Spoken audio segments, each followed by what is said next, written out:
Shalom jemaat sekalian, sapaan pastoral pagi hari ini terambil dari 2 Petrus pasal 1 ayat 19. Demikian firman Tuhan. Dengan demikian kami makin diteguhkan oleh firman yang telah disampaikan oleh para nabi.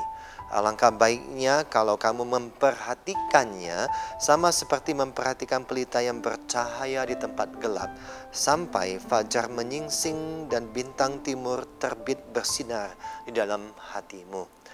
Jemaat sekalian, tanpa terasa waktu berjalan begitu cepat dan kita tiba di tanggal 1 Oktober 2021. Dan bulan ini adalah bulan peringatan reformasi. Umumnya setiap tanggal 31 Oktober diperingati sebagai Hari Reformasi. Apa itu reformasi? Reformasi adalah suatu gerakan untuk mengadakan pembaharuan dalam kekristenan barat yang dimulai sebenarnya pada abad 14 sampai abad 17. Sebenarnya reformasi merupakan gerakan yang hendak mengembalikan kekristenan kepada otoritas Alkitab dengan iman kepercayaan yang sesuai dengan wahyu-wahyu Allah. Reformasi meletus di abad ke-16 dan letusannya terjadi di beberapa tempat. Martin Luther di Jerman, Zwingli memimpin reformasi di Swiss, kemudian John Calvin di Prancis, Jenewa dan di Swiss, kemudian reformasi juga terjadi di Inggris.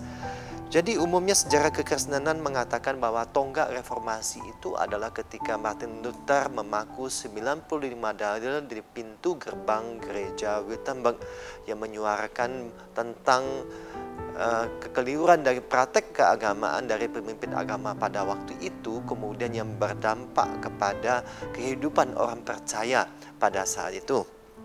Salah satunya adalah penjualan surat penghapusan dosa atau indulgensi. Melalui surat penghapusan dosa, maka setiap orang percaya yang membeli surat tersebut maka menjadi bagian yang diperhitungkan sehingga dosanya bisa diampuni. Bagi Martin Luther, hal ini tentu keliru dan tidak sesuai kepada kebenaran firman Tuhan yang menyatakan bahwa yang bisa menghapus dosa manusia adalah hanya darah Kristus. Rasul Petrus dalam 2 Petrus 1 ayat 9 mengingatkan bahwa setiap pembaca untuk memperhatikan firman Tuhan, memegang teguh firman Tuhan di dalam kehidupan setiap harinya, agar sampai terang itu bersinar di dalam hati orang percaya, menuntun kehidupan orang percaya setiap harinya. Bagi John Calvin, salah seorang bapak reformator lainnya, mengatakan bahwa firman Allah adalah jalan yang memimpin orang percaya kepada pengenalan Allah dan menjadi terang yang menyinari visi orang tersebut, sehingga orang percaya dapat terjaga, dapat membatasi diri dari kecerobohan. Bagi Calvin, firman Tuhan menjadi terang sehingga orang percaya tidak menjadi tersesat, tergelincir ataupun tersandung. Kiranya semangat reformasi ini terus mewarnai pemikiran dan hidup orang percaya, termasuk kita yang ada pada zaman sekarang ini. Marilah kita menempatkan firman Tuhan sebagai otoritas tertinggi di dalam hidup kita, yang memimpin pemikiran, sikap, perbuatan kita setiap harinya.